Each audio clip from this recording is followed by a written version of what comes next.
Councillor Sutton-Legault, can you hear us? I can hear you now, but I can't see anyone. Okay. Are you able to have a go at just turning your camera on? Yeah. Great. And you still can't see us? No, I've just got an image that says council chambers. Okay. It looks like the camera's off. We'll just give a shot at fixing that panel, otherwise you can at least hear us, but just give us one moment. Sure. Andrew's just trying to fix that. Okay. I can see you now, and I can see everyone else. Oh, you can? Great. Great. Yeah, you just popped up. Thank you. No worries, thank you.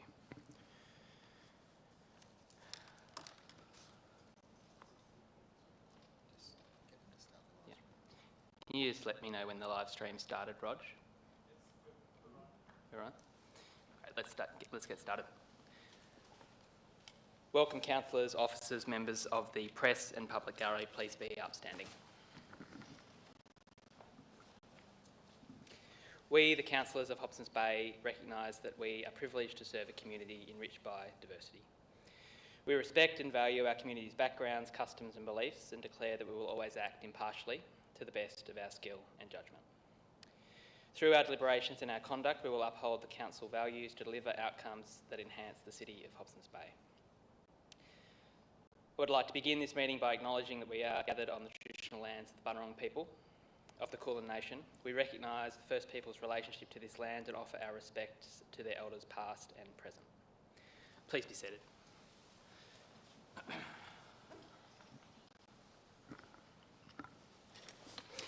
This meeting is being live streamed on the council website to enhance public access to deliberations of council. Before the meeting, you would have seen a slide displayed. It essentially steps through the governance rules related to this meeting, and I'd appreciate cooperation from folks who are in the gallery in terms of respecting those rules as we conduct the business of this meeting tonight. Councillors, are there any apologies? Yes, Mayor Tyler. Councillor Briffa will be an apologies for tonight. Councillor Grimmer to move that. Looking for a seconder. Councillor Hempel to second. I'll put the motion to the vote. All those in favour? Motion carried unanimously. Councillors, are there any disclosures of interest for tonight's meeting?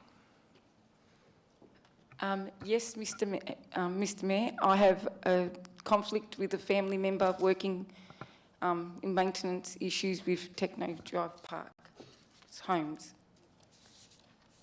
Thank you, Councillor Grimmer. Councillors, first item is the confirmation of the minutes from the council meeting held on the 12th of March 2024. The meetings have been circulated, seeking a mover. Mr. Mayor, would you take a question first? Of course. In relation to the last meeting, on the item relation to council conduct back in February, I put up some alternative notes in the minutes relating to that previous item, which I circulated. When it went to a vote, councillors Calendar and Sutton-Legault and myself voted for those minutes to be accepted as the true record, and yourself, Councillor Grima, Councillor Briffa voted against, and Councillor Marsden abstained. I've since just been made aware that, so if we go back a step, when it went to the first vote, it was a 3-3, and you declared that it had been lost, and I questioned how did that come about, unless you used a casting vote, which I didn't see you do, and then you sought advice.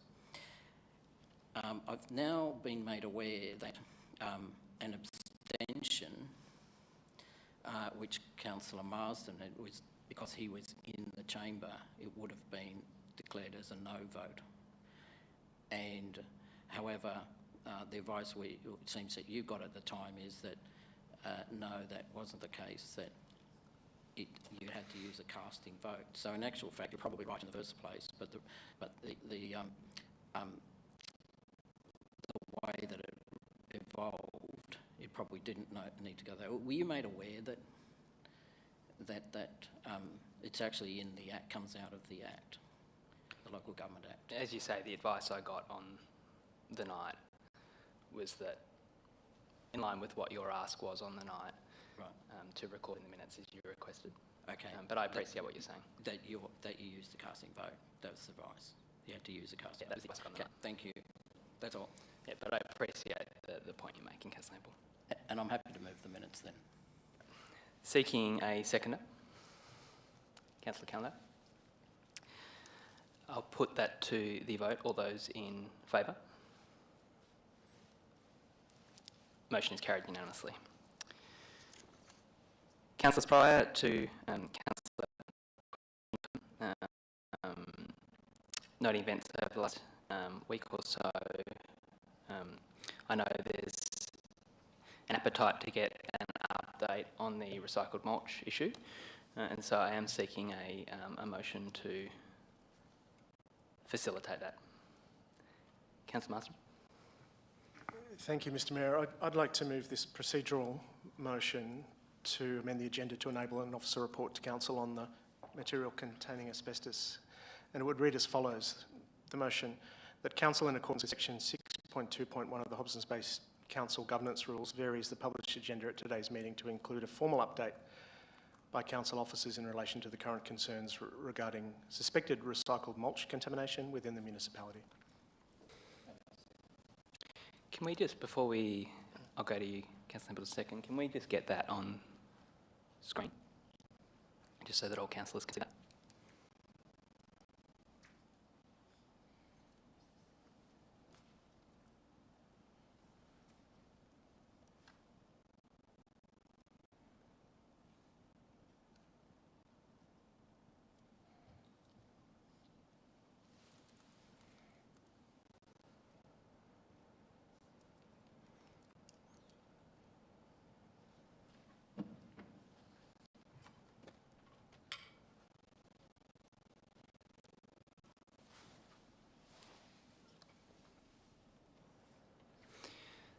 And so, Councillor Marsden, the text at the bottom of the screen, does that reflect?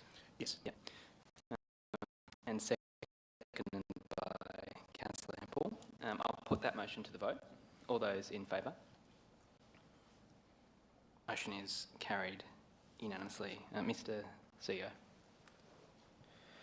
Thank you, Mr Mayor, and thank you, Councillor, for moving this motion to allow our officers to give a brief overview of some of the current situation relating to the issues that you raised.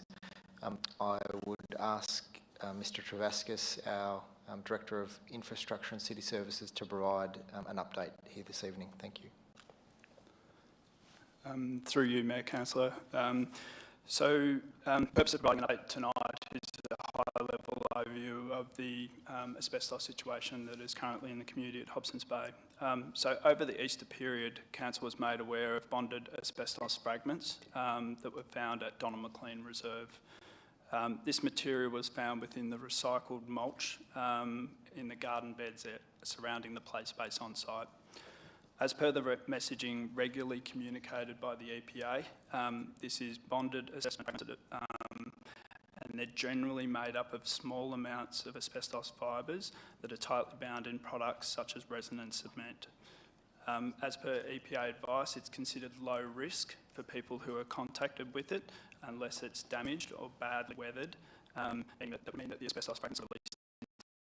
Given the low risk, though, this is something that Council's obviously taking quite seriously. This recycled mulch, as I want to reiterate, it's used within garden bed areas and should not be confused with the tan bark mulch or softfall that's used within the footprint of our playground areas. At Donald Maclean Reserve, a remediation process commenced this week and remains ongoing. Since the confirmed case at Donald Maclean Reserve, a total of 5 more sites have now been identified as containing bonded asbestos fragments. These sites are Croft Reserve, Hoskin Reserve, PJ Lynch Reserve, Altona Coastal Park and PA Burns Reserve. The impacted areas within these parks have been fenced off, with the two confirmed sites received late today. Altona Coastal Park and PA Burns Reserve will be fenced off first thing tomorrow morning.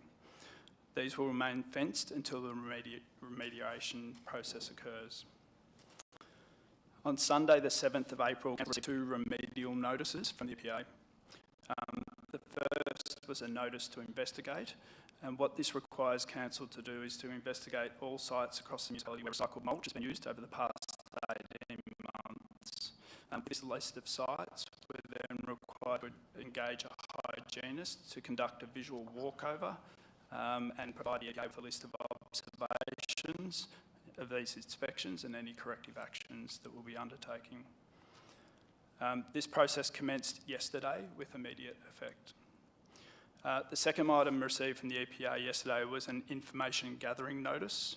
That notice requires Council to provide the EPA with a full list of mulch suppliers used in Hobsons Bay, a list of all suppliers used by contractors and subcontractors, and what our processes and procedures are around the sourcing, handling and replenishment of mulch.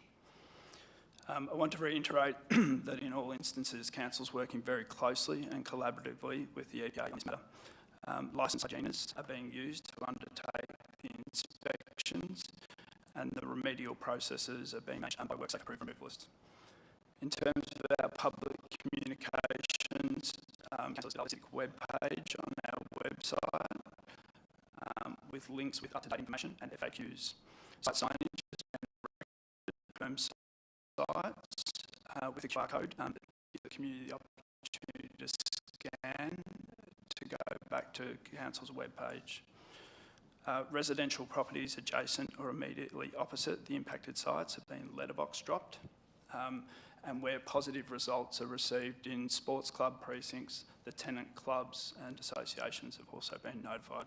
Social media updates have been provided, and where positive results are found. Wrapping up, I just want to confirm that the EPA is leading this investigation, and it does remain ongoing, and Council continues to cooperate with them wholeheartedly.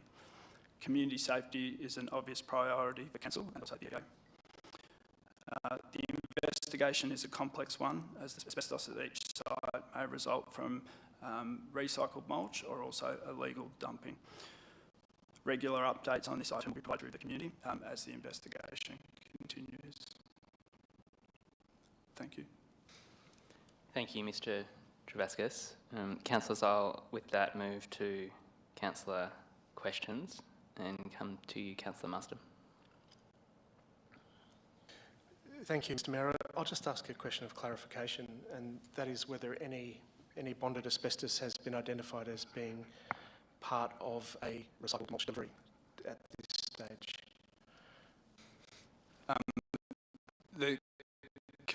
Nothing has actually been confirmed. The investigation remains ongoing. So the feedback coming back from the EPA at the moment is it's a combination of illegal dumping and within the mulch. However, it has not been confirmed. Thank you, Councillor Marsden. Councillor Hempel. Just a couple of questions out of that. The mulch that we've had with asbestos testing, is that mulch that we have laid, or is it through contractors? I mean, when I say we, is council officers or coming through contractors? Through you, Mayor, and apologies for not saying that previously. Thank you, Councillor Hempel, for the question. The mulch that's been laid today is laid by either a contractor or a subcontractor that's been engaged by the contractor, engaged by council. And just following up with the process, what the EPA is asking, while it's requiring us to provide the list, are we getting full cooperation from those contractors and subcontractors? Through you, Mayor. Yes, thank you, Councillor Hamble. Yes, we are getting contractors when we've been asking them. Any other questions, Councillor Hall? Councillor Grimmer. Thank you, Mr Mayor. We're talking about mulch at the moment. Is there a review? I acknowledge it's at the moment recycled mulch. Are we going to review other mulches as well that's not recycled? Through you, Mayor Tyler. Thank you, Councillor Grimer, for the question. At the moment, the focus of the investigation conducted by the EPA is recycled mulch. At this stage, the mulch used in playgrounds is a softfall mulch that's used from virgin product, so it's not the investigation currently afoot. Thank you. Just one more question. Through you, Mayor. When, you know, there's a,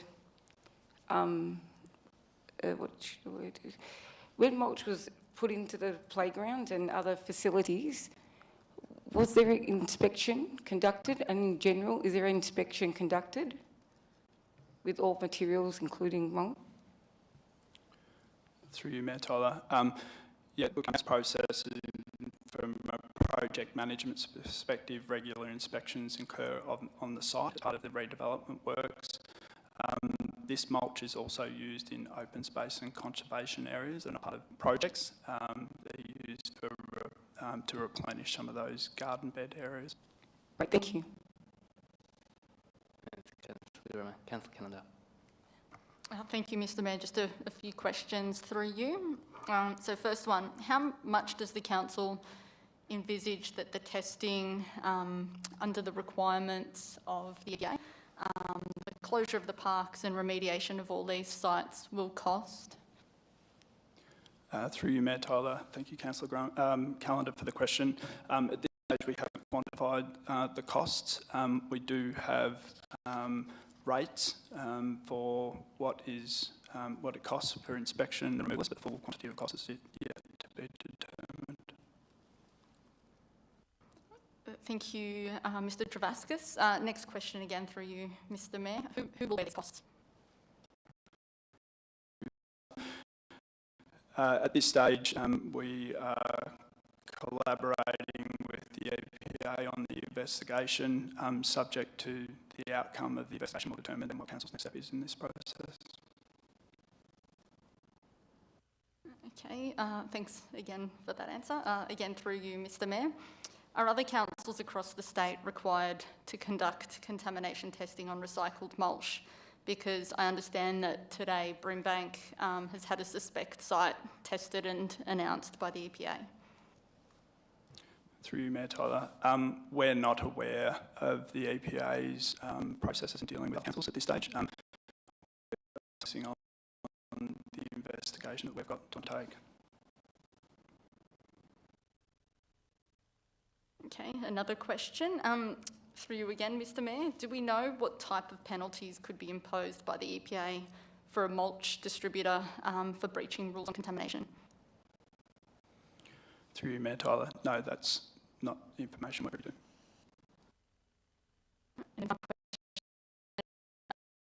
Again, for answering all those questions. You mentioned that council staff have been working really hard over the last weekend. What has that looked like? Through you, Mayor Tyler. Yeah, so we have a number of council staff that are reviewing records of where recycled mulch has been delivered, looking at contracts about who subcontractors are. We also have an officer on site looking at fencing, safe, letterbox dropping, and also dealing with the communication as possible. Sounds like really hard work. So just want to commend the council for working hard and the executives for working the late nights and weekends. Thank you, Mr Mayor. Thank you, Councillor Callender. Councillor Sutton, any questions? I think most of them have been covered now. Perhaps you could just, through you, Mayor, give us an update on what's going to happen next.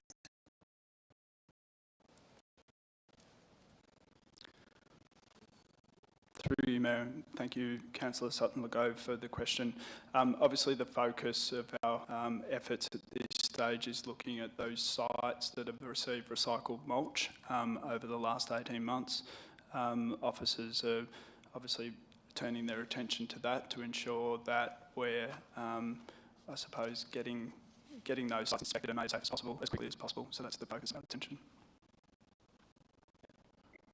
And just to follow up, and if any members of the community have any specific concerns or issues about their parks, what's the best thing for them to do in terms of contacting the council? Tyler, and thank you for that. On council's webpage about how people, if they expect or they have a suspicious material that they see, we've made clear about how they can report that. They can do that by service number. There's an app called Snap, Send and Solve. We have dedicated customer service members on board responding to these items once received. Thank you very much.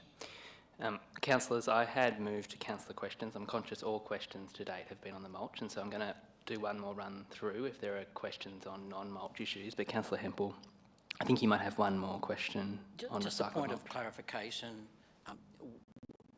We've been required to look back 18 months ago. Why is that date? Why is that date being picked out? Through you, Mayor Tyler. That's probably a question for the EPA. However, that's the date that they've provided in their notice for us to investigate use of recycled mulch. Thank you. Do you want me to continue on? Yeah, so I might just start, Councillor Marsden, note your general question. Councillor question. If I may, in relation to the Williamstown Swimming and Life Saving Club, in our, we'd been looking to start the work on the building construction of that facility in the 24-25 year. And now anyone who's looked at the budget papers will see that it's now being pushed back probably to 25-26. In relation, so obviously we're going back to the drawing board, and I'm just wondering if Mr. Travascus can give us an update on why we're pushing it back, and also what we're doing as far as keeping the pool, or making sure there's a pool in that mix. Through you, Mayor Tyler, and thank you, Councillor Hempel, for the question. Obviously, Council, with the feedback that was heard from the community during the public exhibition period, feedback, and we're doing that process in close consultation with the club. The budget that we have allocated to this project currently does not enable the construction of a new pool on site. However, what we are working through a process now to conduct thorough investigations of the existing pool, so conducting the appropriate structural assessments to determine whether the current pool can remain on site. Councillor Grimmer, any other more general councillor questions? Yes, Mr Mayor. I just want to have an update on what Council's doing about the bypass in the baseball stadium, Merton Street and Altona Road, with security and flooding. Through you, Mayor Tyler, and thank you, Councillor Grimer, for the question. Council's obviously aware of some issues in relation to the bike path and cars getting through when the floodgates are closed at that location. We're looking at a review of the shared path in that location to try and restrict cars illegally going through that shared path and going through that underpass area when flooding is in place. Great, thank you. And also, if they want, could you do any work? Could you do any capital work? Could there be any upgrade to improve that in that infrastructure? Options in terms of the interventions that we can achieve with the path in that location is something that we'll be able to consider within existing budgets. Great, thank you. Thanks, Councillor Grimmer. Councillor Callender. Thank you, Mr Mayor. Just a few questions. First one through you. The residents of Altona submitted a petition to ask for Ryan Lane in Altona to be full and for the drainage issues to be addressed. Work will be completed. Thank you. Through you, Mayor Tyler, and thank you, Councillor Callender, for the question.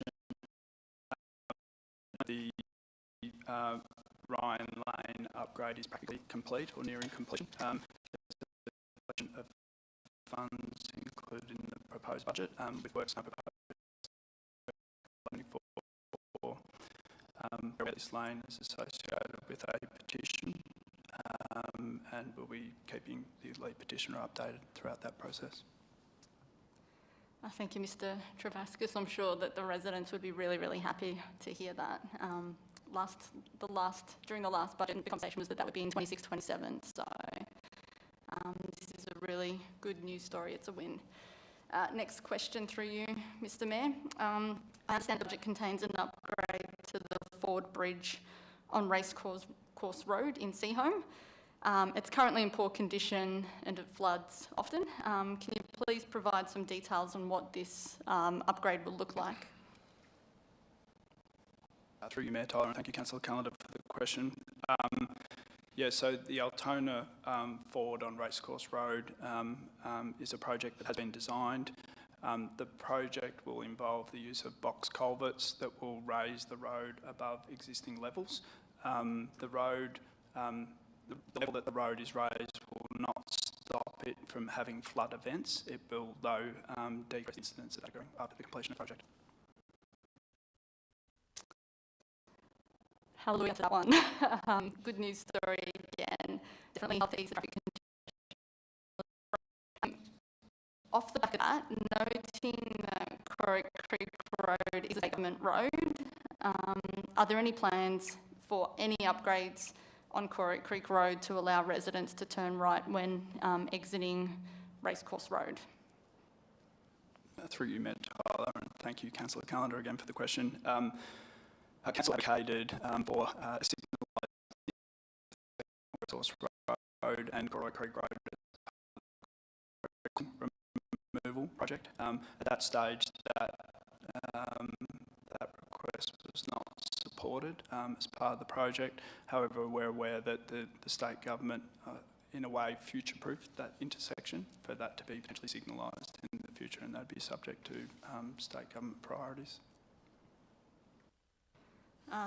Thank you for that answer again, Mr Travascus. And final question through you. This one might have a bit of interest, so I'll just like to flag that.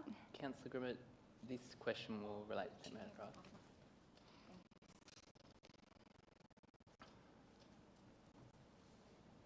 Switch. Okay, Councillor. For you. My question relates to the public statement and letter issued. Could you provide just an update on what the next steps are? Through the Mayor, thank you, Councillor Callender, for the question.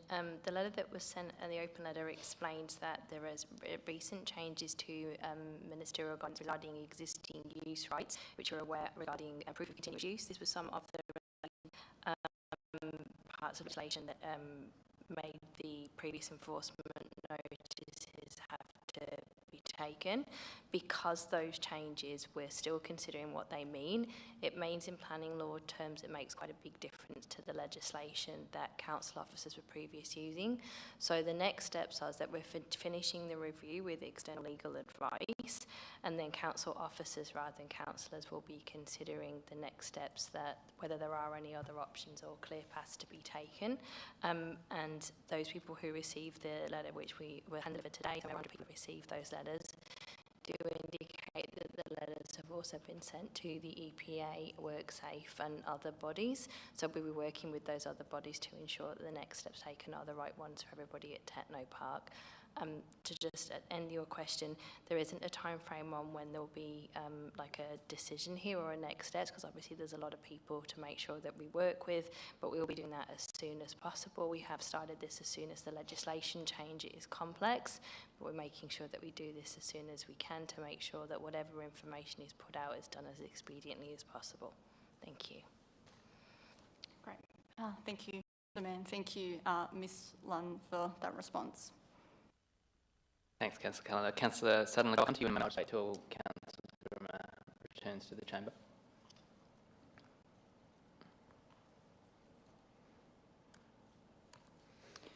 Councillor Sutton, any more general councillor questions? Yeah, I had a question which I'm just following up on in relation to the Mechanics Institute and whether we have formalised a working group on the improvements to the cottage and the main mechanics building. And if not, is there a plan to do so? Through you, Mayor Tyler, and thank you, Councillor Sutton-Legault, for the question. That group has yet to be formed. We're working closely with the team to work on a project plan that identifies the timeframes and when that will occur. We'll send a further update on that once that's been finalised. Thank you. And do you have any updates on the Champion Road level crossing project and where that's, what stage that's reached in terms of our advocacy?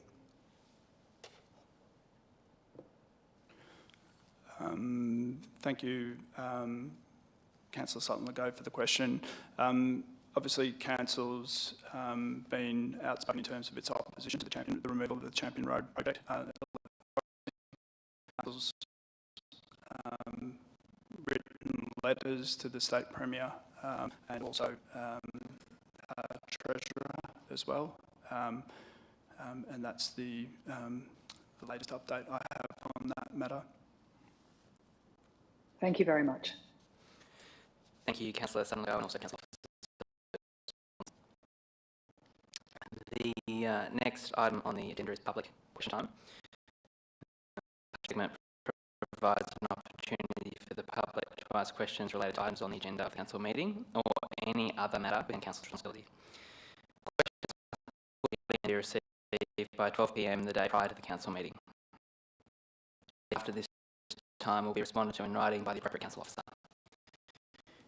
In accordance with subsection 13.1 of the Hobsons Bay Governance Rules, 20 minutes has been allocated for public question time, with individual responses not exceeding 2 minutes each. In accordance with Rule 13.1.14, a maximum of 3 public question times may be submitted per meeting by a member of the public. And in accordance with Rule 13.1.11 of the Hobsons Bay Governance Rules, who submitted the question must be present in the public gallery during public question time for their question to be read out. There are a number of public questions submitted for tonight, some of which are not within the powers of council to respond, some in conflict with governance rules and some that will not be addressed based on legal advice. Specifically in relation to questions concerning I would answer these questions to ensure that there is no prejudice to the council or any person's current and future rights. Council provided in writing on the 5th of April 2024 and is available on council's website. Questions as we can tonight.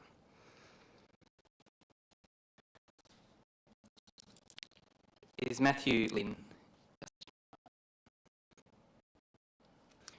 provide a response in writing to Matthew? Is Dean Hurlston with us? I will provide a response to Dean. Is Rowena Josky with us? Provide a response to Rowena. Julie White. Hi, Julie. Welcome. Julie's first question is, Lifesaving Victoria, funded and supported by the Victorian Government, maintains a current Victorian public pools register on its website, showing whether pools have undertaken Lifesaving Victoria pool safety assessment since 2020, and what is the current level level of endorsement, in brackets, gold, silver or bronze, that they have achieved. The register confirms that Hobsons Bay council-owned pools have had no Lifesaving Victoria pool safety assessments conducted in this period. According to Lifesaving Victoria and the Victorian Government, Lifesaving Victoria pool safety assessments are best practice assessments in the aquatic industry and, quote, achieving and maintaining an endorsement should be the aim of every public pool facility owner and operator. Why does Council allow a situation in which its pool safety assessments are less than best practice, particularly when compared with the high safety endorsements achieved and maintained by many other council-owned pools? And the council officer's response reads, council's aquatic facilities must comply with the Royal Lifesaving Society Australia guidelines for safe pool operations for the operation and management of swimming pools. Lifesaving Victoria is an independent body and their pool safety inspections are not mandatory. Council's aquatic facility operators complete risk and safety audits in line with the guidelines for safe pool operations. Julie's second question reads, how many WorkSafe inspections have been conducted at Bayfit Leisure Centre in the last 3 years? What were the findings of those inspections and what steps were undertaken to address any safety risks identified? And the council officer's response reads, seeing that Bayfit Leisure Centre is managed by an independent operator and there is no formal requirement for them to report WorkSafe incidents to council, we are aware that 3 WorkSafe inspections have been conducted at Bayfit Leisure Centre in the last 3 years. The findings, which related to policy implementation, were all actioned in conjunction with WorkSafe recommendations. Julie's final question reads, the conditions of entry to Bayfit Leisure Centre on the centre website state, quote, management reserves the right to refuse entry to anyone, end quote. How does this condition comply with Council's policies on public access and inclusion and relevant equal opportunity obligations? And the council officer's response reads, all operators are required to fulfil a range of requirements and obligations consistent with the discrimination legislation and the Disability Discrimination Act 1992. Management do have the right to refuse entry in relation to a number of areas, including patrons who may be banned from attending the site, persons who appear intoxicated upon arrival, children who are not correctly supervised by an adult, patrons who are abusive to staff. This is conducted in the interest of health and safety for staff and patrons.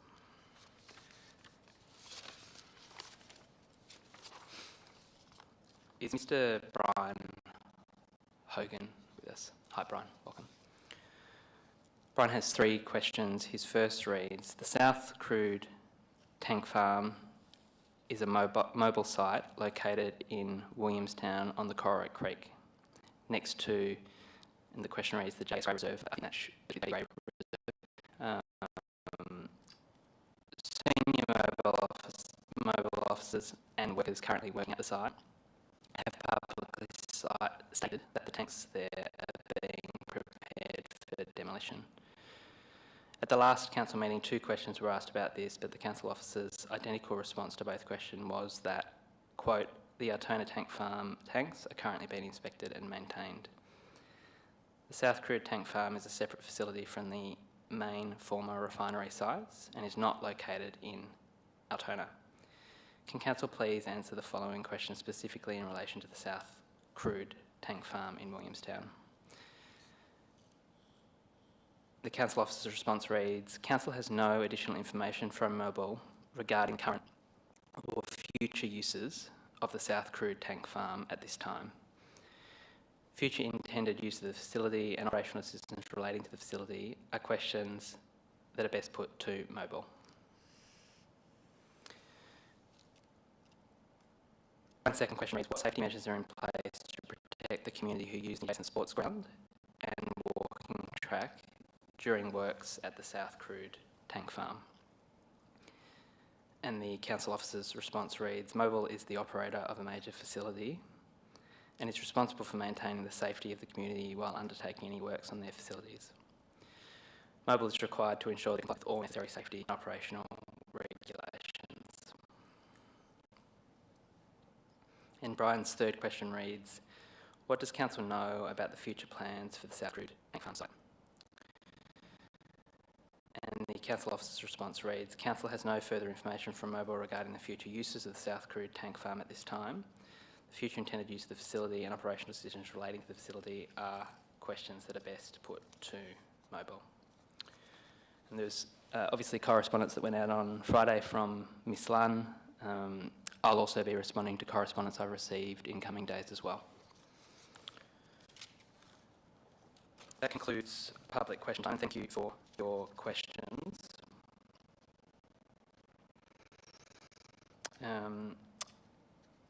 Councillors, the next item on the agenda, on the agenda is petitions and joint letters received. Councillor, are there any petitions or joint letters be tabled? Yes, Mr. Mayor. I have a petition which I'll hand over to Mr. McLeod that I received from students from the Williamstown North Primary School calling on the council to save the Williamstown Swimming and Life-Saving Club's pool. The petition comes from Tessa Lloyd-Smith, who is a nipper at the club, and some other students. It has about 250 odd names attached to it. I'm aware that it doesn't meet our governance rules in that it doesn't have surnames and addresses, but I would hope that we would accept the petition while recognising that an item worded, and I think that could probably go up on the screen now if that's...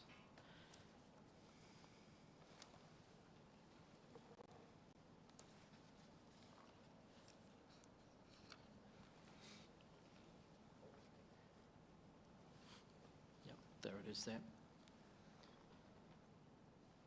And I'm happy to move that motion and then speak to it a little bit more. Great, thank you, Second the motion. Councillor Hempel. We've got a second for the motion from Councillor Marston. I will just pause if councillors have any questions. Councillor Hempel is the mover. Thank you, Mr. Mayor. I think we should commend the students for taking part in democracy and letting us know that this is a serious issue that they see. Some of the students at the Life-Saving Club that it affects a lot of people's lives, and in some of the comments that were made there, you know, when the beach is had rain and it's dirty and so forth, they still need a pool as a backup to do their life-saving programs. And if anyone saw in the past week, there was a TV current affairs program, I forget now which station, but I'm going to say it was the ABC, which was looking at training for migrant communities. And particularly because migrants form a disproportionate number of people around the country. And this program talked about a migrant himself who did training, who's now training young kids. It was a great program, and I think it's supported by Life-Saving Victoria. But even if you're not a migrant, and the NIPA program is a great program, because it builds the competence of kids that you never know down the track. Then there's been some horrible deaths interstate in the last few days. You know, they might have been there to prevent something like that from happening. So I think we need to commend them. It's a view that circulates around Williamstown a lot, that they need their pool for the training of young kids. So I'd like to thank Tessa and Miller, Williams, Owen, for taking the time to put the petition together. Thank you. Councillor Marston, Mr. Mayor, and I agree with Councillor Hemphill that this is a really good demonstration of the children at North Williamstown Primary exercising their democratic right to speak out on an issue that's of concern to them. every month the Mayor chairs the Junior School Council, which is a collection of 26 local primary schools who come here to talk to Council about what matters to them, and it's preoccupied mainly with questions of safety and cleanliness, litter, road safety and the like, but it also encourages participation with Council and with civic society, and I think this is terrific to see this petition, although it doesn't conform entirely to the rules and regulations. Kids here who've put their first name and their class and range from years 5 and 6 to other grades who obviously want to have their voice heard. So I'm glad that we are attending the considered a formal petition in that sense. I mean, one action incorporated the material into our planning is to communicate back to not only North Williamstown Primary, but other schools that are part of the junior and the regulations.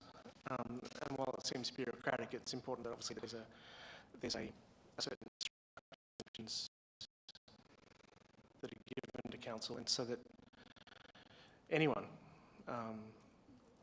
should be able to write a petition to Council consideration. So good on them for putting in the petition, and I just want to call out Tessa Lloyd-Smith in particular, who's a Year 5 student at Williamstown North Primary School. Thank you. Thank you, Councillor Marston. Is there any councillors against the motion? Any other speakers? Yeah, Councillor Callender.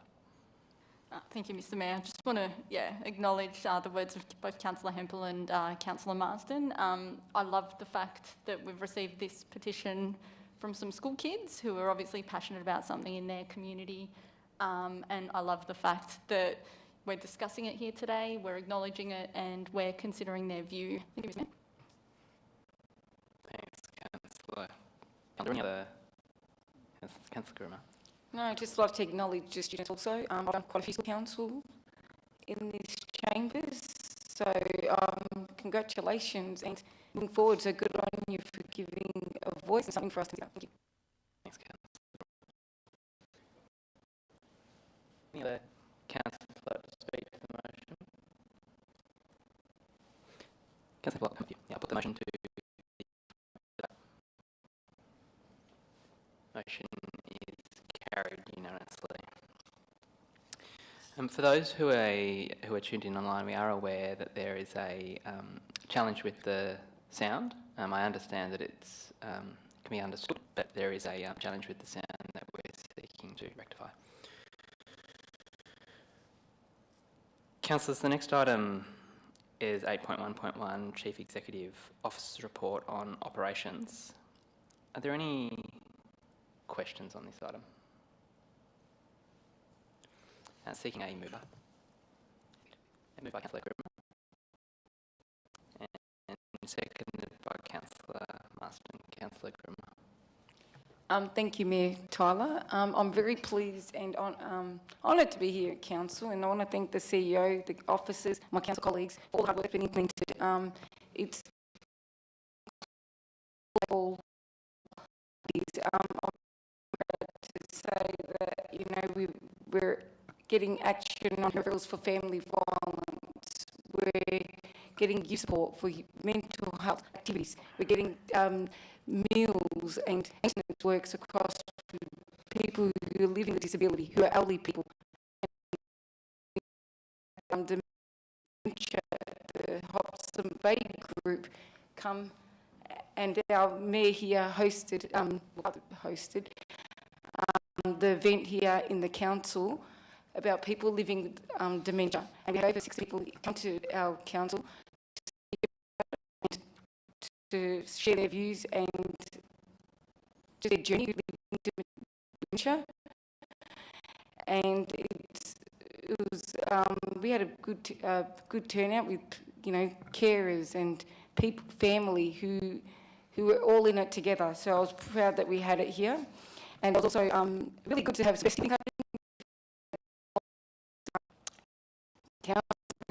Councillor Callender and Councillor Tyler attended that. It was just a fun, festive day and acknowledgement for the culture and their commitment to our great community, but also it was great to see that entrepreneurs could come along and sell their craft and what they're good at and have set up stores. That was amazing, and it just keeps growing. I'm also proud that we've had Women International Day, which I attended with Councillor Tyler at the Altona Meadows Library, STEAM Library. We had women talking about their journey in STEM library, science, technology, engineering, art and mathematics, and it was really great. And we also had a councillor, colleague, Councillor Briffa, to be part of that panel. So it was great to see her speaking about her journey in the industry and me speaking about your mother's journey in that industry. I thought that was really such a great thing to think about, and also to unite us as a great community and to celebrate International Women's Day. And that is the report. So thank you. Thank you, Councillor Grimmer. Councillor Marsden. Thank you, Mayor Tyler. There's a number of really interesting mini stories here within the CEO's report as usual. A lot of statistics, a lot of dates and deadlines, and on financial management performance in general.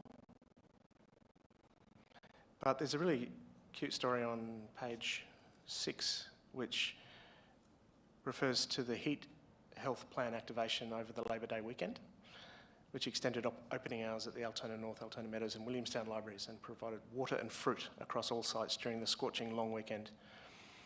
It was really well received in the community, as evidenced by the social media commentary and word of mouth. Not only also from neighbouring municipalities who followed suit. It's a really useful function that we can serve, I think, and a proof of concept where when the mercury rises above a certain level and people are struggling, particularly over multiple days of really intense heat, that they can find refuge in council facilities. I think we could probably extend it further, depending on the trigger threshold, but also to ensure that people who are living alone or may not have access to social media are also aware of the possibility of seeking refuge at air-conditioned council facilities that are opened, and ensuring that they can make it from their homes to those facilities. I think that's a potential missing link that we should investigate as these heat events become more frequent. How that happens is obviously a complex question, but it's worth considering, I think, just because heat kills and successive really hot days takes a huge toll on an ageing body. So that's something in my old age I'd like to be secure in knowing that the council has my back when those hot days occur. And the good part of that story is that the Blue Tongues hot and tired and thirsty, and became a symbol of the welcoming sanctuary we strive to offer. So humans, blue tongues and all types of animals are welcome at the Hobsons Bay Libraries and Highways. Thank you, Councillor Marsden. Any speakers against the motion, and any other councillors? Councillor Ample. Thank you, Mr Mayor. I'll just go to the part in there that talks about the advocacy and particularly the Champion Road level crossing removal, and good to see that we're still advocating against that. I'm going to relate a story that happened to me this afternoon, middle of this afternoon, actually late this afternoon. I got a phone call from a research guy doing a survey on behalf of the LXRP. He wanted me to fill out and do an 8-minute survey. He didn't know, he got the phone numbers from the LXRP, and I declined. I said it was inappropriate, but he would need 8 hours instead of 8 minutes, but I think they can know, and the LXRP, my views quite strongly, these meetings.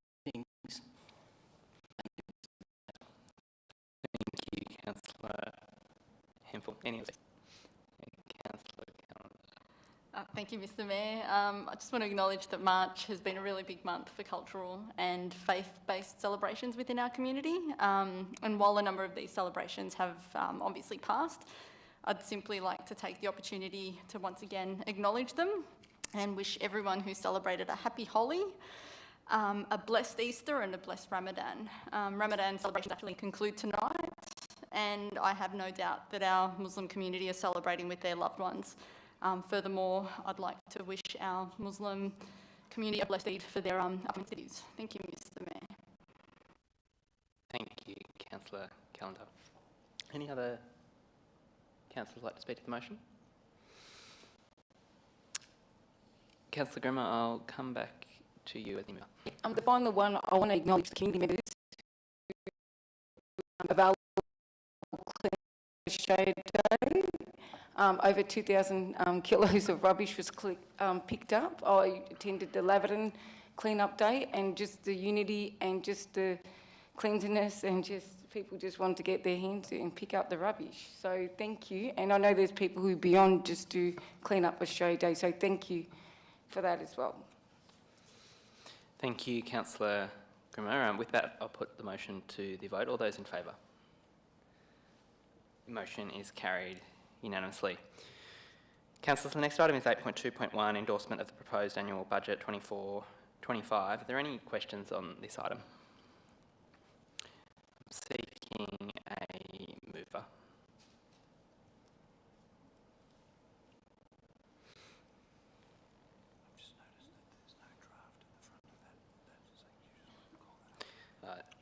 Councillors, just before we move the motion, Mr McLeod, who's of course sitting in the chair for Ms Aikins from a governance perspective, has just highlighted to me that there is no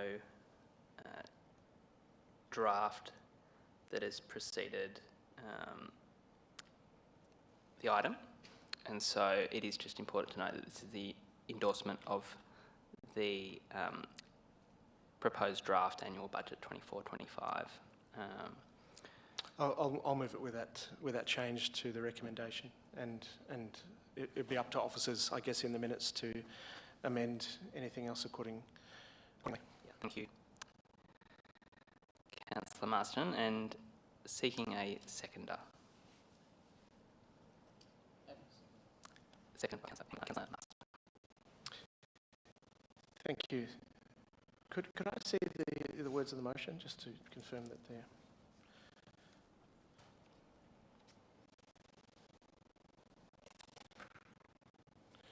So it'll read proposed draft annual budget. And then in section 2A, proposed draft annual budget. To be clear. So this is a time of the year where we put on exhibition the budget that has been marshalled to date. It is, despite the fact that the new legislation doesn't require the budget to be put out in this way anymore, which has worked for us in the past and allows the community to scrutinise the budget before it's fully adopted as a last sense check. Many other councils don't do this, and they simply adopt the proposed annual budget without issuing a draft. There's obviously a pretty meaty attachment, which includes a foreword from you as Mayor, and I wonder if I could just draw councillors' attention to that foreword. I find myself in the various attachments. But it does foreshadow a few changes over the course of the year, specifically in regard to the potential funding for the street work on Bruce Common Reserve to do with the Western Aquatic Centre. So this is supported by a strategy which was put together about 5 years ago and is designed to have a western pool to complement the eastern pool currently at Bayfit to provide for the Hobsons Bay, but also surrounding municipalities as well. And the reason I dwell on this and not on the content of the budget itself is because if, and it would be the next council who makes this decision, were to decide to fund any of that allocation, then it would require borrowing. And so it's a community well in advance of any discussion or decision on how to fund that particular facility. I just thought it was important to point that out at the beginning, Mr. Mayor, because you've gone to the trouble of doing that in your own statement as well, which is an excellent introduction to the document. I won't talk too much to the detail because I know my fellow councillors will want to bring out some of the aspects. I'm very prepared to not only support this draft budget to go out for public exhibition and then listen to the feedback, because it's a well-considered budget. It's we don't live beyond our means. We continue to run a budget that is well balanced and that stays within the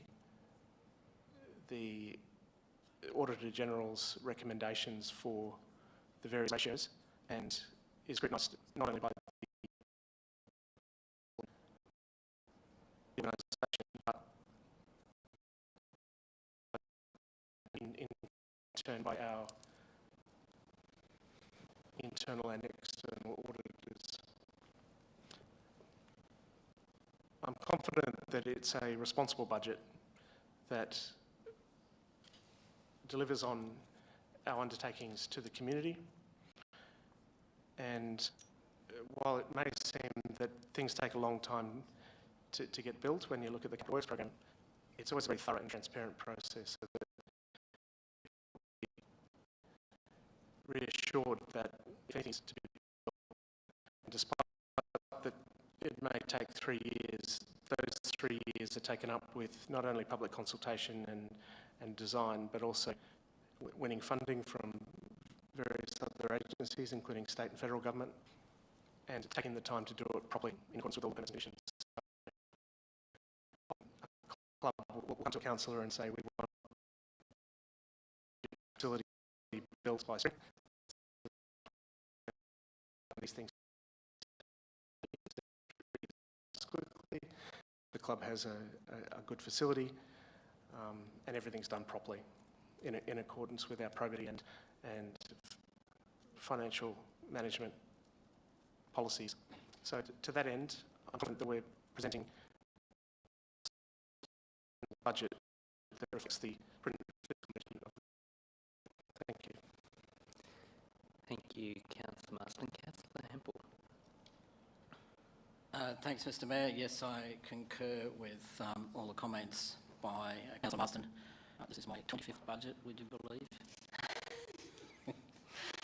And so I've seen a lot over the years. I think some of the things I'd like to point out, that there's an operational surplus of nearly 13 million.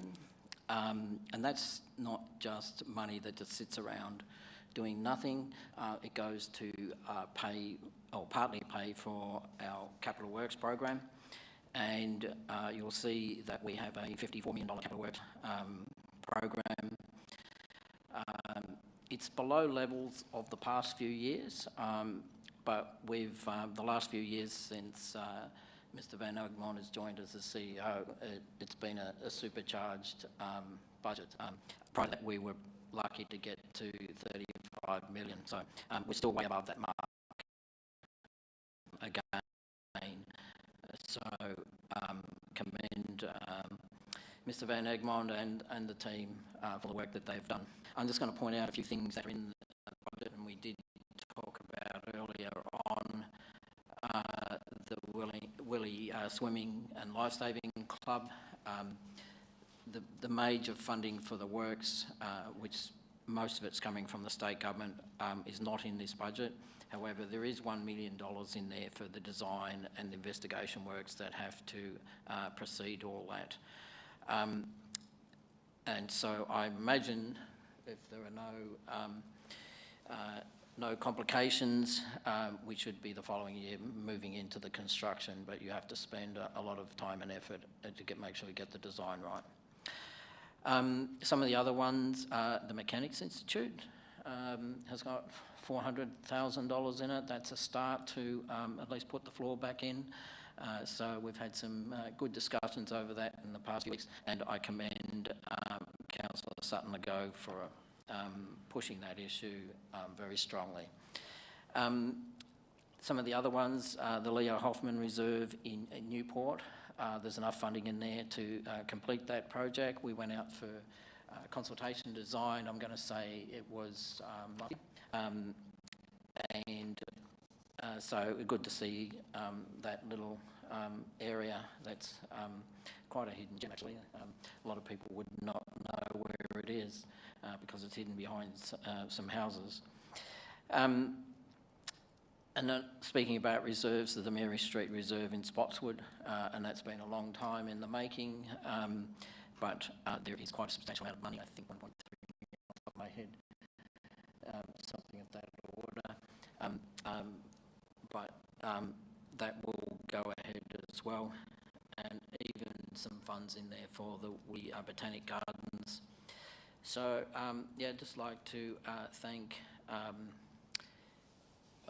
all the staff that put their time in, and it's not only the ones that are in this room. There's a lot of people outside this room who put an enormous amount of effort into making sure we come up with a balanced budget, as Martin pointed out, and also like most of the work that have worked to come up with this draft budget. Thank you. Thank you, Councillor Hempel. Are there any speakers against the motion? Any other speakers for the motion? I'll go. Or Councillor Sutton Legault. I'll go to Councillor Sutton Legault and then I'll come to you. Thank you very much. Yes, I support all the work that's gone into the budget, and there are several additions and inclusions that are good to see, and thank you for the acknowledgement, Councillor Hempel, about the Mechanics Institute. I hope it's the start of something wonderful. It's sad that we don't have much money in future years for heritage buildings, but I hope that will be addressed. One thing I would say is that this is the second year that the community has been unable to present their thoughts about projects that should be included in the budget. And I really trust that future councils give the community more formal opportunities to propose projects and question priorities in advance of the draft budget. And in the case that, that there is no draft budget proposed, which I think would be unfortunate, it's even more important that we give these opportunities to the community to tell us what is important to them. It is a challenging process for everyone, councillors and community alike, to influence what goes in and what comes out of a budget. And the time frame, while it seems like a long time, actually it moves very quickly, and no sooner are we less than halfway through one budget that we're on to the next. So I do think it's really important that we try to make every effort to, beyond asking for feedback on projects we've already agreed, that we allow further opportunities for the community to make their feelings and their beliefs heard, because so many projects are hiding in the dark and we need to bring them to light. However, again, I would like to support all the work that goes into this. I know it's an enormous amount, and it's supported by advocacy work that allows us to receive grants from various bodies and levels of government. And some of the projects that we would like to achieve cannot happen unless we get that support. So there's a great deal of work that goes on behind the scenes, including that of the CEO, who meets with various people along the way. So I thank everyone for their efforts and look forward to seeing the community feedback. Thank you, Councillor Sutton Legault. Councillor Grimmer. Thank you, Mayor Tyler. No, I echo what my colleagues are saying, because it's a lot of behind, the scenes, as Councillor Sutton would go pointed out. There's a lot of debate, there's a lot of reviewing, there's a lot of reviewing back in time, even before we're in council. The consultation process, including the aquatic, which was, as my colleague, Councillor Marsden mentioned, it was raised about 5 years ago. So I'm happy to see that goes to light. And also there's a lot of process, debate and all that. So that's really good it's coming to light with the aquatic, even with the wetlands. Just getting a bit of history from the aquatic centre. It was being reviewed, went out to public consultation about 5 years ago. It's also been reviewed if Laverton Swimming Pool be a place to just, demolish and build a new one that was not redeemed for purpose. And also now we're finding Altona residents, Seabrook, Altona Meadows, including Laverton, Point Cook probably will benefit for us, which is good because we need more people. And as we're talking about, saving lives in aquatic centre, this is going back in 2012 also. There's discussions of this. About reviewing for aquatic, because at the moment we don't have a fair or decent, in my opinion, aquatic in the wetlands, which is unfortunate, but that's why we're bringing it to light and actually seeing something come to light, hopefully, in a design through the public consultation, through the public. And I'm also proud with the wetlands, since we can actually see something come to life. This has also gone back a few years ago. And we're going to see some ages and abilities and education, which is important. And acknowledging we are going to have to review and lobby other government levels, including other partnerships with these various projects. But it's a connection project, it's educational, and it's going to save lives in many ways. So I commend this, and thank you to my colleagues, thank you to council staff, thank you to the community for coming forward. It's great, and I'm really happy that it's coming out there. It's surreal because it's a big deal, but also I know we're going to miss things. Personally, for me, I would have liked to see Queen Street Bridge in there. We're lobbying to see other government levels to do this, and I'm sure we're going to hear back from the public with this issue and other issues. Thank you. That's all. Thanks, Councillor Grimmer. Any other councillor? Thank you, Mr Mayor. This is the proposed draft budget. I'm thankful that the governance error has been corrected to note this before council has voted on this. I'll simply call out a couple of items that I support within the budget. Firstly, the sealing of Ryan Lane in full. I'm sure the residents would say finally. This laneway is unsafe. A number of residents literally exit their front doors into this laneway.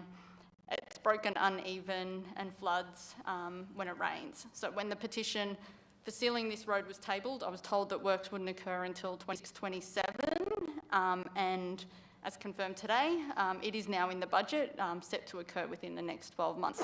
I know that the residents will be really happy to hear this. Next, the upgrade to the Ford Bridge on Race Road, which was also discussed today. I think that this is an amazing outcome. It'll ease the congestion at Millers Road, Corroat Creek Road intersection, which is an absolute nightmare at peak hours. The Ford currently floods when it rains, so I often avoid it, but once this upgrade takes place, I won't have to do that anymore. So I look forward to seeing that completed. Upgrades to the Altona Hockey Club will also commence. I remember meeting with the club back in 2022 when Councillor Hempel, who was mayor at the time, we met with them to view and discuss the club needs. I understand that they were advocating for funding for a number of years. Myself and former Mayor Hempel witnessed a rundown, outdated site, facilities dedicated to males who traditionally played hockey. They had external storage in rusted out shipping containers. So like me, former Mayor Hempel was supportive of future upgrades, particularly given that the upgrades will increase participation levels on the same site. The project, I believe, wouldn't have been possible without former Mayor Hempel's support, so thank you, Councillor Hempel. I also want to acknowledge Deputy Mayor, Councillor Sutton Legault, who has been an advocate for expenditure to keep our historical buildings functioning. So I'm glad to see some money hitting the budget to fund these upgrades. I've sent numerous emails, had numerous conversations with Councillor Sutton Legault. She is definitely somebody who's championing this. It's important that we spend money on these buildings before they fall into disrepair. So I do hope that this is something that's also addressed in the future, because maintaining our buildings is a core service. I also agree with Councillor Sutton Legault that we shouldn't be shying away from higher levels of consultation, and I'll extend that not just to the budget but on everything that we do. I'll support putting this draft budget out for consultation, Mr Mayor. Thank you, Councillor. And I'll come back to you as the mover. Thank you, Mayor Tyler, and thank you to my fellow councillors for their detailed picking apart of the budget, ranging from all the events that have been mentioned, from the Williamstown Swimming Lifesaving Club to the Institute, the Attached Cottage, the Leo Hoffman Reserve, Sealing Ryan Lane, the Deltona Hockey Club, and all of the other projects that are contained within this year's budget in some form. Obviously, projects take place over many years, and there are some allocations there where things are just starting, including the funding for the Williamstown Beach Foreshore Precinct, where there's an allocation for design work. I know that the bay swimmers are really keen to see public facilities included in any such design, in response to the petition that they made at the beginning of last year, which was before the Williamstown Lifesaving Club consultation period began. But I know for a fact that many swimmers who swim in the bay need to dry off on those cold mornings where there's a lot of people in the bay. So I hope that there's an allocation in future years for building those public facilities that are much needed down at Williamstown Beach. As for higher levels of consultation, I think we can always strive to improve the transparency process. I think there's legislation less prescriptive in this respect, allows us to become more creative in including the community in not only critiquing the budget but structuring it in the first place. Obviously, allocation for Pitch Your Project and other community-initiated ideas is a really clever way of doing it. I think small amounts of money supercharge small group activities is a really good way of doing it. So there's a number of ways that could be improved, and we should always be looking to improve transparency and community participation in budget making. There's a bunch of people I'd like to thank as well, and I thank the councillors for thanking everyone else. I'd like to thank the councillors. There's been a lot of long evenings, lots of budget thinking, toing and froing, pruning, adding, massaging within a certain level of commitment so that we don't overstretch the organisation's ability to deliver, but more importantly, to ensure that all aspects of the budget are sustainable. So I'd like to thank my fellow councillors. I'd like to thank the Mayor, the CEO staff. I'd like to thank Jake, who's been acting in the acting director role, particularly when it comes to crafting the Capital Works program. That's a tough gig, and you've excelled in that acting role. So I want to thank you. I want to thank the other directors as well for their hard work in crafting budget. And finally, I'd like to thank Hamish Munro, who's as the money man is in the weeds, tweaking the budget documents until they're at a high shine as they are now. I'd like to thank him and his team. And then finally, the community. The community will provide they'll investigate the assumptions and the figures, and we'll come back with some information that'll improve the current budget we have, as good as it is, with feedback that will make the final budget even better. And then we'll be adopting that before the end of the financial year, so that we can leap into action on 1st of July and start building and fixing and delivering things that the community expects and deserves. Thank you, Councillor Martin. That'll put the motion to the vote. All those in favour? Motion is carried unanimously. Thank you, councillors, and echo the reflections from others around the massive contribution of councillors, but also of staff to this draft budget, and so thank you very much for your efforts on that. Councillors, the next item is 8.3.1, Contract 2023-18, Civil Panel, Minor and Networks. Are there any... Councillor Callender. So I just want to note that in light of recent events... Is this okay? Yeah, go ahead. So you're moving a... I'm moving a an new amendment, a motion to a... Yep, thank you. Okay, I'm moving a motion. Okay. Thank you, Mr. CEO. In light of recent events, obviously around the asbestos contamination, I'm just not comfortable awarding a future landscape contract. So I just want to put some clauses to mitigate any future risk. The wording, has the wording made way to the screen?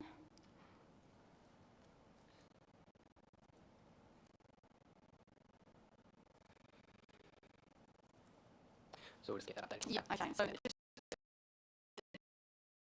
concerns over recycled mulch, council requests that officers take measures in respect of this service provision.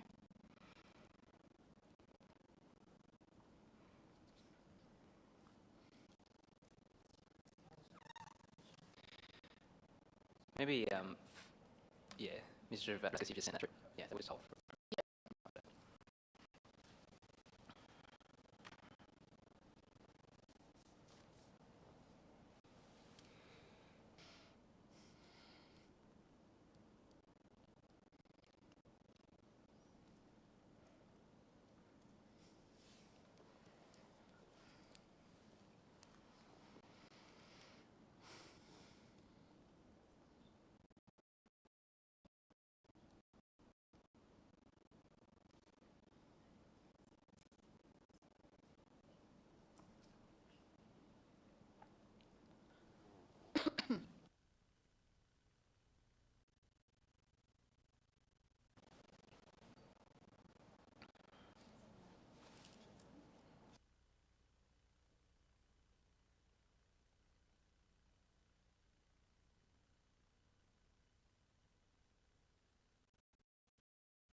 Mr. Mayor, can I suggest that the words go at the end after the major works part?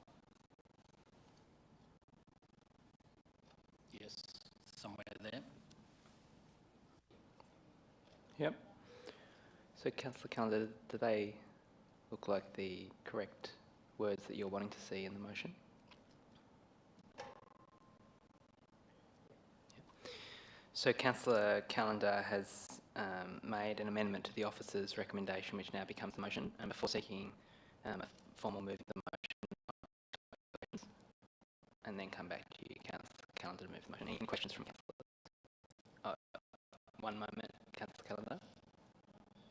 Yeah, No, sorry, Councillor Green. sorry. Councillor Callender, and then I'll come to questions. Yep.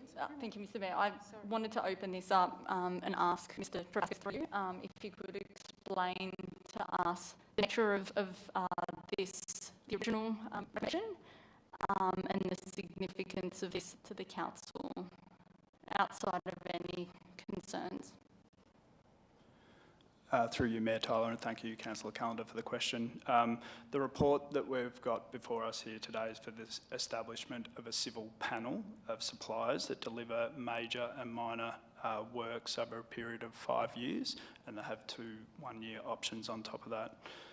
The works completed by the suppliers is broad in the civil space, so it relates to works that relate to our road, footpath and drainage networks throughout the municipality. However, it's also noted that landscaping works can be completed by the contractors as part of this panel. Given the current situation that is occurring that relates to the use of recycled mulch in an open space setting, the motion before us being proposed to ensure appropriate attention is paid by officers when we look to implement projects in this space. Any other questions?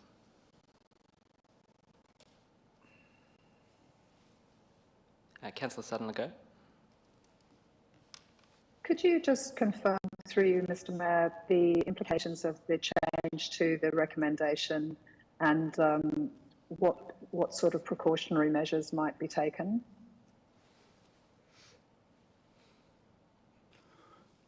Through you, Mayor Tyler, and thank you, Councillor Sutton-Legault, for the question. I suppose what's been included here is the acknowledgement of the current situation that we've got before us.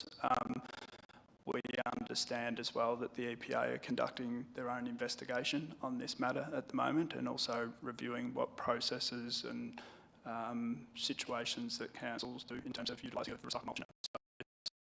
Subject to the outcomes of those investigations and our own improvement actions, we'll be able to act on this motion that's before us with the implementation of these contracts. And can I ask, would that include reviewing suppliers? Through you, Mayor Tyler, that would be, I suppose, part of a review, but that would only be completed once the EPA can complete their investigation. Thank you.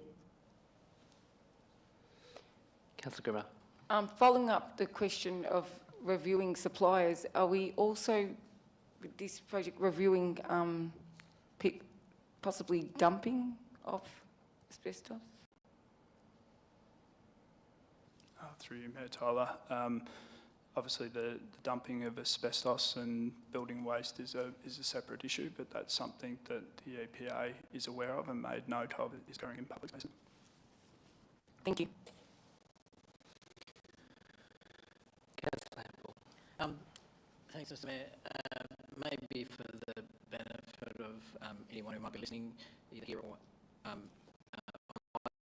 wonder if Mr Vasquez can explain. We're not actually awarding this particular company's contracts yet. They're on a panel, are they not? And can you explain the process? Through you, Mayor Tyler, and thank you, Councillor Hempel, for the question. You are correct. This is a process that Council has in place to establish a panel of suppliers to deliver projects through our network of civil upgrades. Officers with this panel of suppliers still go through a quoting process with these contractors before contracts are awarded to deliver projects in that civil space.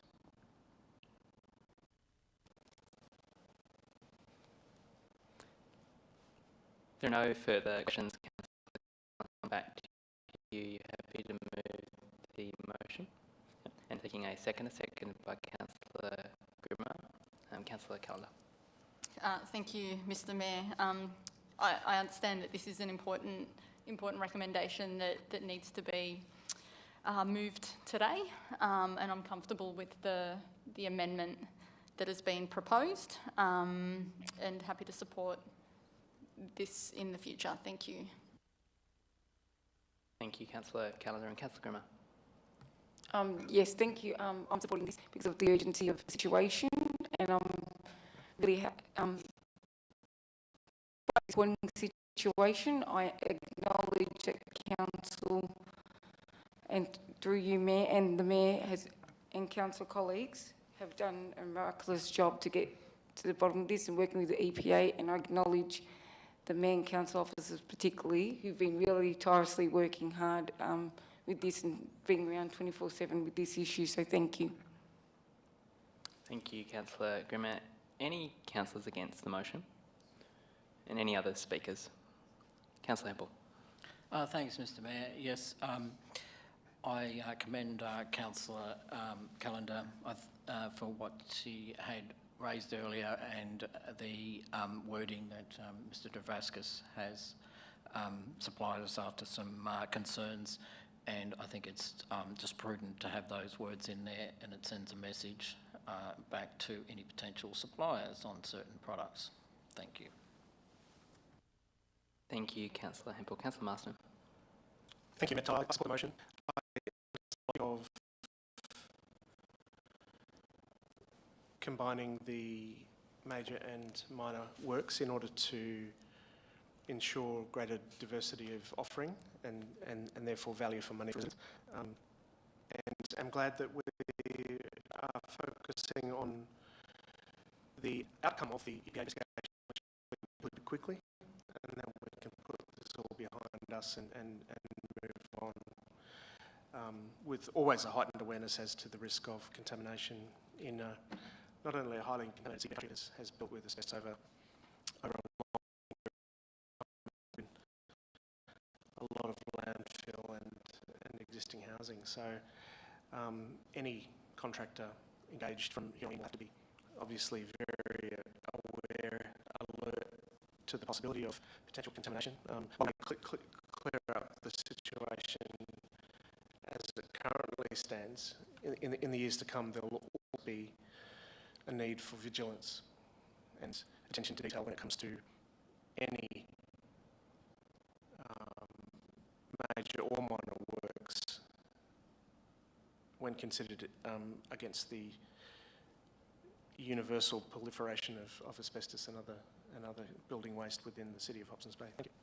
Thank you, Councillor Marston. Any other speakers to the motion? Councillor Callender, I'll come back to you as the member. Thank you, Mr Mayor. I just want to sum up by saying that it's unfortunate that something that's so run-of-the-mill can be, needs such a long conversation to put in place some additional precautionary measures. I think the latest issue and the impact to our community has been significant, and it's come as quite as a shock. And I think it's a wake-up call for everybody, including ourselves. Thank you, Mr Mayor. Happy to move this and support this. Thanks, Councillor Callender. I'll put the motion to vote. All those in favour? Motion is carried. Thank you, councillors. The next item is 9.1.1, Audit and Risk Committee Update, February 2024. Are there any questions? Seeking a mover?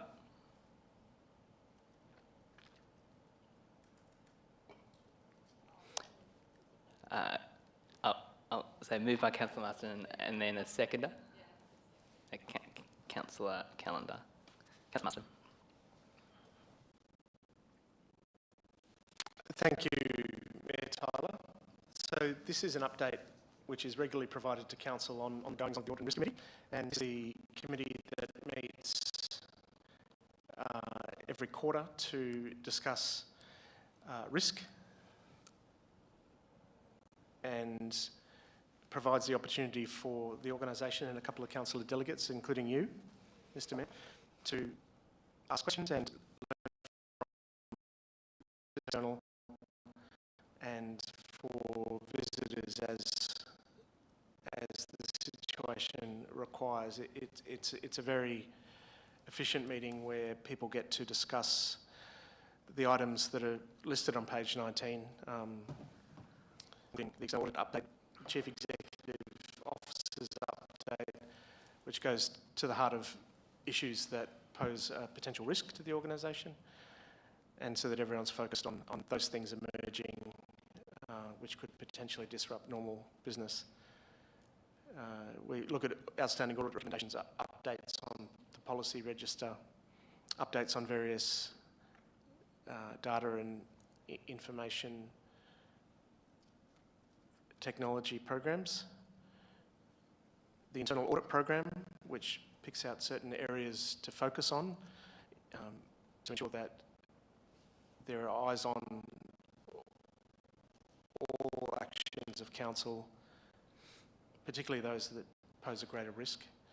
The insurance update, which is always an interesting discussion and one with council discussion in the future, where the picture has changed so much, and we're seeing that throughout other sectors and other organisations where the risk and the cost of insurance is climbing rapidly.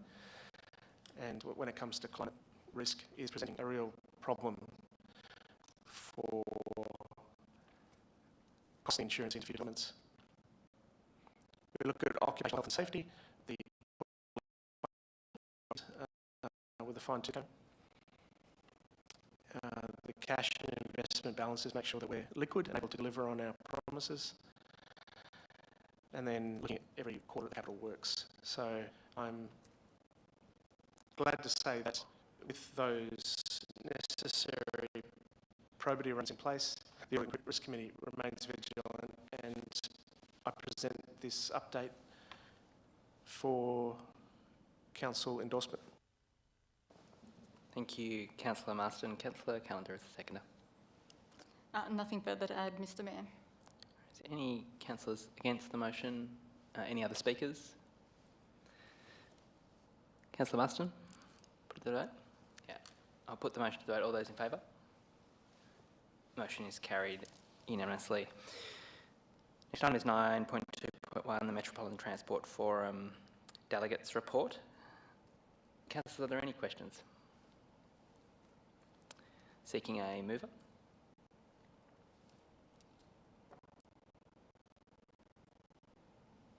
Yeah, moved. Moved by Councillor Marston, seconded by Councillor Hempel. Thank you, Mr Mayor. So these delegate reports, I think there's only one time that it's a Metropolitan Transport Forum, so I'll take it as read and offer an opportunity to speak to it. Thank you. Thank you, Councillor Marston. Councillor Hempel. Any other speakers to the motion? Councillor Marston, I'll come back to you as the mover. I'll put the motion to the vote. All those in favour? Motion is carried unanimously. Councillors, the next item is 10.1, notice of motion number 1251, a condolence to the late Les Twentyman OAM. I'm seeking a mover, moved by Councillor Hempel, and a seconder, Councillor Grimmer. Councillor Hempel. Thanks, Mr Mayor. Yes, it's with great sadness that this has come before us about a gentleman who died quite suddenly, one of the great networkers, and somebody who gave their time to anybody, no matter who they were. I think Les would describe himself as an ordinary bloke, but he did make an extraordinary contribution to our community, and the fact that the state government offered him a state funeral shows that he was not an ordinary person.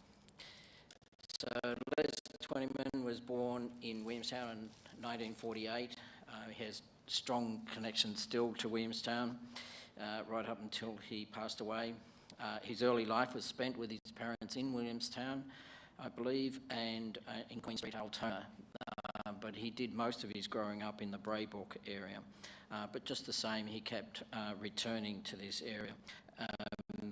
He took a job as a physical education teacher at St Paul's, a Catholic all-boys school in Blackshaw's Road in Altona North.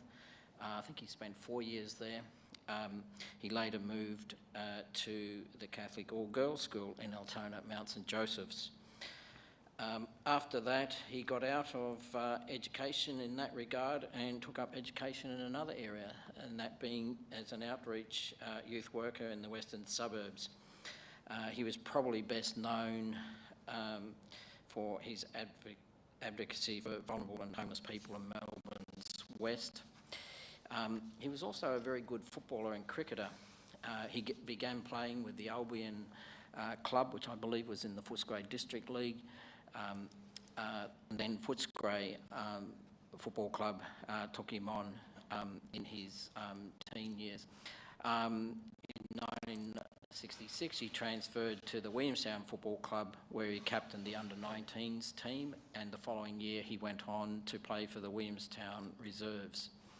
And I'm also told that he played cricket for the Williamstown Cricket Club. In the 80s, he coached the Wheatley Centrals Football Club. If I go back a step to his social work, became a social worker in 1969, and he worked in that field right up until almost to the day he died. In 1989, he joined lawyer Peter Gordon and the Bulldogs campaign to stop the merger between the Footscray and Fitzroy football clubs. He was a lifelong supporter of the Bulldogs, although he did have a soft touch for the Williamstown Football Club. I don't know in those games where he would have the president's lunches, which I saw him at regularly there, if there were any with Williamstown versus Footscray who he was voting for. But he certainly liked his sport, and he was always up for a good chat. His link to sport saw him write the 20th Man column for the Western Times newspaper for 25 years. That newspaper used to circulate right through Hobson's Bay, and it was linked to the Leader Group and no longer exists. But the 20th Man column was a play on his surname, and that did become a bit later when he decided to set up a philanthropic organisation. It was called the 20th Man Fund. It was later to become the Les Twentyman Foundation, and that was because the people behind that fund realised the branding of Les Twentyman.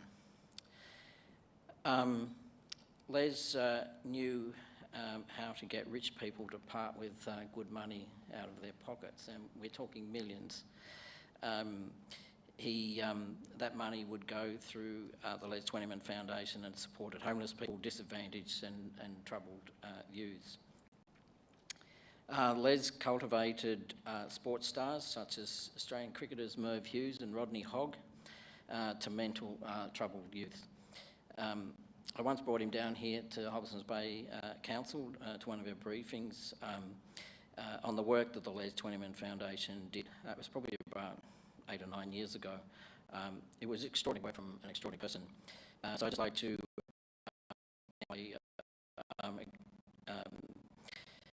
on behalf of the council acknowledge the work that he's done and send condolences to his family, particularly his wife, Cherie. Thank you. Thank you, Councillor Hempel.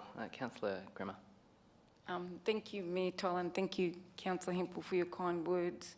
You're absolutely right, and thank you for sharing the history. I've met Les doing my volunteer work in Altona North and Williamstown for many years. He would come to see the youth and disability work we were conducting, and he was just an amazing person. He's just a kind human being.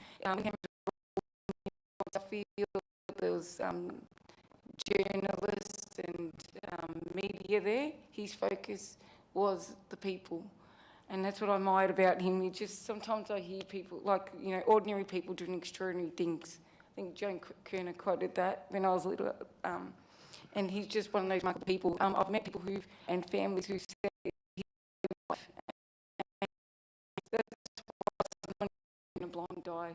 When someone's in trouble, you do what you can, and he's just a true hero to our country, and he's a great role model. I know he's a role model to myself, to my children, and he'll be definitely not forgotten.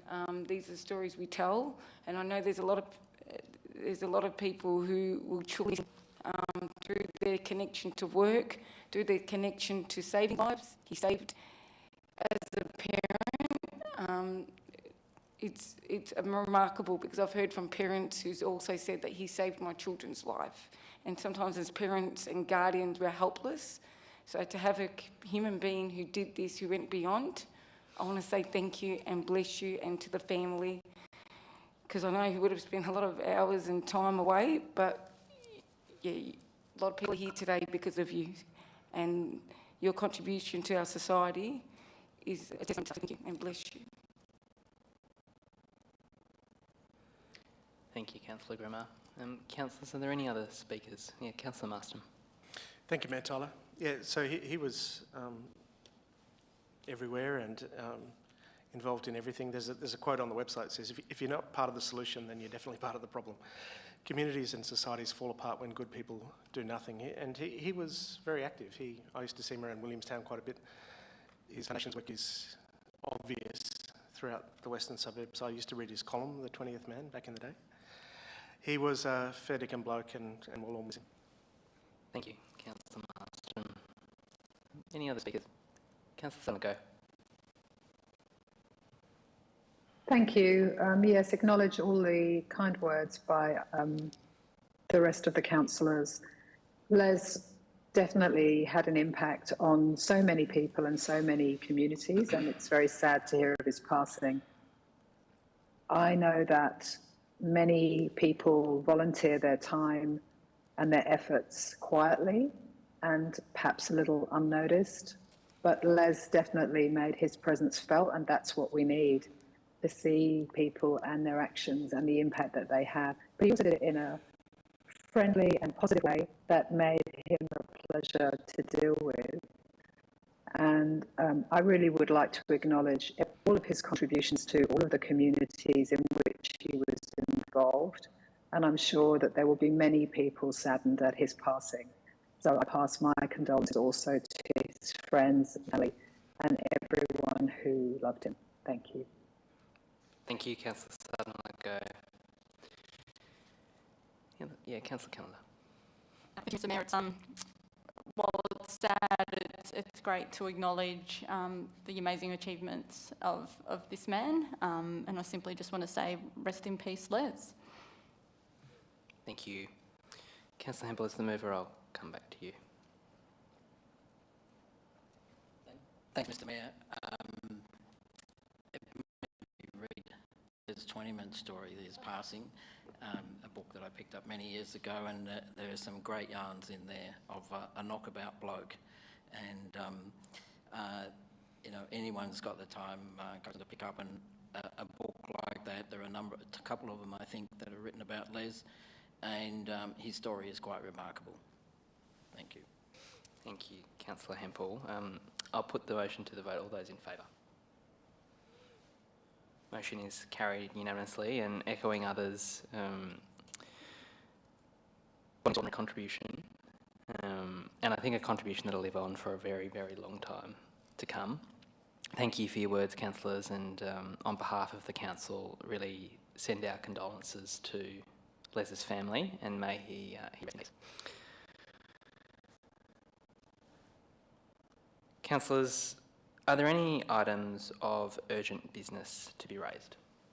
Yeah, Councillor Calendar. Thank you, Mr. Mayor. I do have a matter of urgent business, and I'd like to read that out.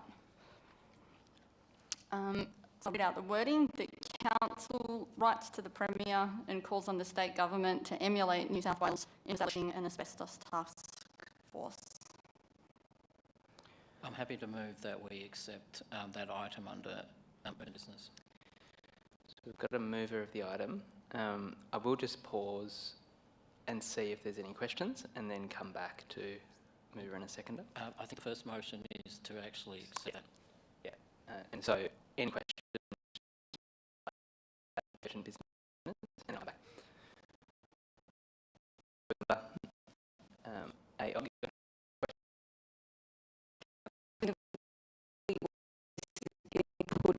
there. What, with the New South Wales, what have we circled, because I've got to do more research, have we established the difference between what's happening in New South Wales and Victoria? So on the substance of the motion, sorry. I'll just hold off on the questions. And so this question's on the whether it's urgent, and so I will just go to the mover. Oh, sorry. Councillor Hempel, have we got a seconder? No, fine. We got a seconded by Councillor Sutton-Legault. So we're moving to So we'll come whether back. we hear the item. Whether we hear the item, yeah. And so I'll put that to the vote, whether we hear the item as urgent business. All those in favour? All those against? The motion is carried. And so the item is to be heard as urgent business, and so we'll come back to the motion itself. And so I'll just open it up. We've got it on the screen. Yep. And so I'll open up to questions on the motion itself and come to you, Councillor Grimmer. No? Councillor Grimmer? Any questions on the motion? Acknowledging Councillor Callender's urgent business, which I understand to why, regarding the New South Wales and Victoria movement with the task force, can you establish the difference between New South Wales and Victoria, please? Yeah, and No. so that, That's not right. who are you putting that question to? Maybe, Through you, Mayor, Yeah. through Councillor. Yeah. My colleague here, Councillor Callender, through you, Mayor. Thank you. Sorry about that. So I'm happy to debate the topic in its entirety during the debate. I think that this is a really serious issue that has hit our neighbourhood, our residents, and our community deserve to be treated like priority. And I will always seek the best for my constituents.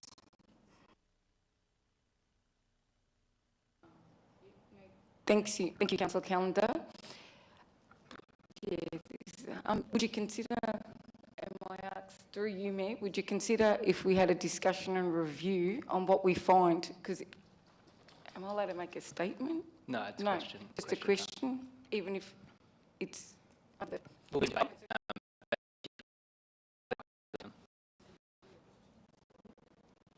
If you ask the question again. Apologies, would you consider us having a further discussion and also a review on what we find in this outcome? We have a council meeting today. Our next council meeting will be in a month's time.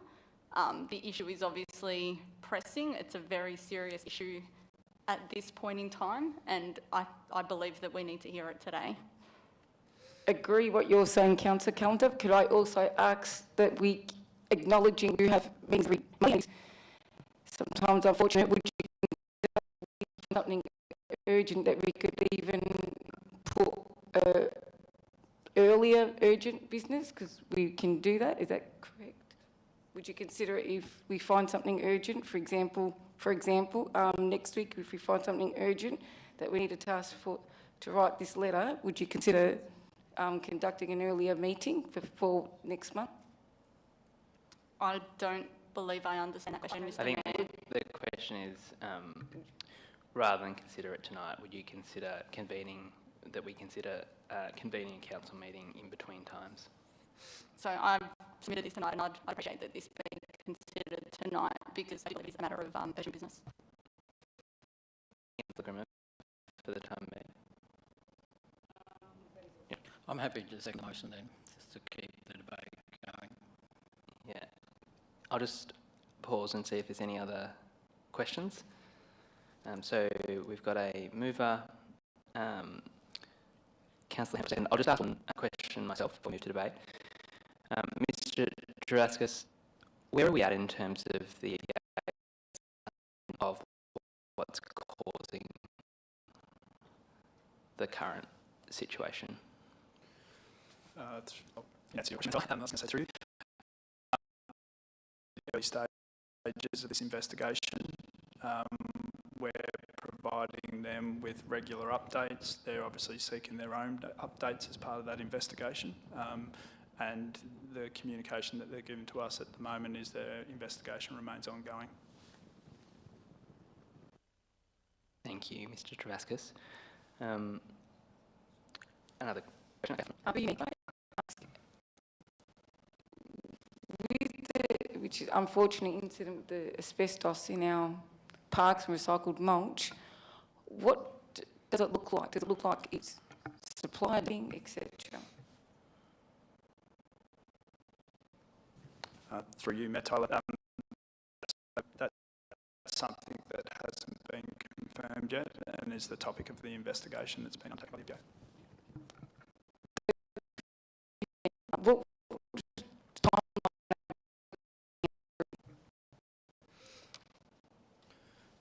Through you, Mayor Tyler, the EPA haven't confirmed a timeframe. They're just the advice at the moment is that their investigation remains ongoing.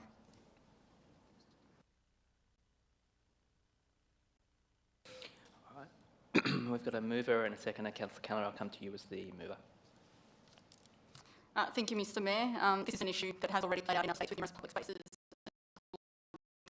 and remediation, and unfortunately we're now seeing it here. On Friday afternoon, we saw the EPA make an announcement that the contamination at Don McLean Reserve was localised and likely related to illegal dumping. However, within hours, the EPA statement was contradicted, with council confirming that 3 more sites were contaminated to 4. A possible 5th location was added over the weekend, and today 2 more locations were added to the list in Hobsons Bay, the new one in neighbouring Brimbank.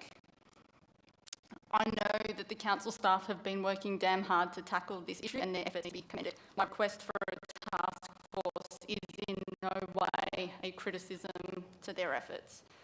A task force is about instilling confidence that the issue is being investigated quickly, thoroughly, independently, to provide more resources to support the investigation with a broad panel of experts. Because just like the EPA's announcement on Don McLean Reserve, the public keep hearing conflicting external information in the media. As a councillor, I've reported numerous cases of illegally dumped waste, and from experience, this looks like big piles of waste, large garbage bags and sheets.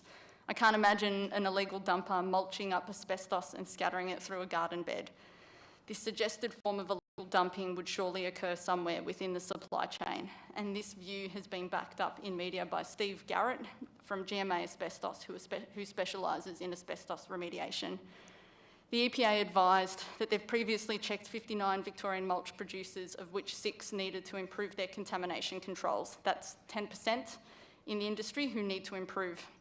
And they defend what they label stringent requirements on the waste and recycling industry. Yet an expert in New South Wales, Jeff Angel, Director of the Environment Centre, said in the meeting is a systemic problem for Australia, and that there's a problem between reaching recycling goals and turning this nasty stuff away. It's a dangerous trade-off. And I'll add, there is nothing sustainable about putting asbestos into recycling. It is a very low act. In Victoria, The Age newspaper revealed in January a key government program to expand the number of safe landfills. Victoria had collapsed, had lost funding. Accessible and safe management is an important factor. David Clark, head of the MAV, which represents council, will say it might be time for a crackdown on mulch. Being told that it's bonded asbestos, that it's low risk, but this stuff has clearly been chopped up and weathered. Damage to bonded asbestos can make it friable. And again, Steve Marrett from GMA Asbestos has criticised the use of low and high risk classifications. Risk. Asbestos is asbestos. There's a reason these sites need to be shut down quickly and remediated. He also criticised the cost of disposal and called out human nature to try to save $1 when faced with high disposal levies. He highlighted the industry largely unregulated and alleged, and I quote, that anyone can buy an excavator and process this material. These allegations are frightening. The Australian Services Union, which represents council staff and contractors, have raised concerns about worker risk. Good on the ASU. The EPA says it's writing to all Victorian councils instructing them to look at their suppliers of mulch to assess their quality controls. And to me, this seems like another cost-shifting exercise in the absence of real policy. There's a big task ahead. We don't know how far this will extend, how much it will cost to remediate in full, or who will bear the cost, and I believe that a task force would help alleviate this. I submitted this matter of urgent business as I want to do my part to make sure that no parks, playgrounds or communities in Hobsons Bay or Victoria are put at risk in future. Councils are continuing to sign contracts and award contracts and tenders for landscaping across the state, as we saw today. My daughter, like many children in our community, has played in these playgrounds. The West has long had a reputation for being home to many toxic industries and chemicals. I believe our community has been let down by the regulatory process time and time again, and this needs to change. Thank you, Mr. Mayor. Thank you, Councillor Callender. Councillor Hempel. Thanks, Mr. Mayor. I think the crux of this is the right to state government. I don't see any harm in doing so. What can they do? They can only reject it. I guess that New South Wales must have based its asbestos task force on, must have had some reason to do so. I'm sure they have their EPA equivalent up there as well. What we heard earlier, I guess, is that, well, what I picked up from what Mr. Tavaskas says is that, you know, we're a pretty innocent victim in all this whole process. You know, we've gone out in good faith for some of our buildings work, and we've used contractors and subcontractors, and they've gone to suppliers. It seems to me pretty logically that the problem is that the source, assuming that there were no deliberate asbestos dumping, we're not clear on, but where there's smoke, there's fire. And I guess what I'm starting to see now that we're not we're the first council, but there are two others now that have got problems, and I'm sure that's only the tip of the iceberg. So I think there's no harm in doing that, and what they might come up with is some protocols, and it might actually come up with things that councils have to do, with, you know, better inspections when mulch is delivered. Who knows what it might come up with. I see no harm in sending off a letter to the Premier and asking them to the task force on asbestos. At the council, there are many building sites that we've had in their kindergartens and so forth that have had asbestos in the soil. We were the dumping ground for the West, and I see no harm in sending off a letter to the Premier and asking for something like this. Thank you. Thank you, Councillor Hempel. Are there any councillors against the motion? Councillor Marsden. Thank you, Mayor. I think we'll agree on the urgency of the problem, the unacceptable nature of the problem. To compare it to the New South Wales situation, I think, is premature, because we don't have any evidence to suggest that it is a systemic supplier problem. As it was in New South Wales, there were a couple of suppliers that were fined massive amounts by the EPA. It really sat the EPA up in a way that made everyone take notice, and that's the case now. I commend the EPA for the action it's taken and how quickly it's moved, and how closely they're working with council to discover the evidence that will suggest other action. But the situation in New South Wales is simply unavoidable at this point. I don't see evidence of that before we come under a response from the state government. I think if we can just wait to see where this stuff comes from and whether there is a major lapse in regulation before we prejudge the outcome. So I'm just reluctant to jump in at this point, and I'll be voting against the motion. Thank you. Thank you, Councillor Marsden. Any other speakers? Councillor Sutherland, go. Thank you. I think the point of this, I suggest in my reading anyway, that this is the same situation as New South Wales. It's to understand what exactly the situation is, and the establishment task force, that's in comparison with New South Wales. So I think in developing the task force, it's to understand what the situation is, and not only hearing from the EPA. And there's more of an independent feedback and consideration taking place. So I support the motion. Thank you, Councillor Sutherland. Councillor Grimmer. Yes, through you, Mayor, thank you.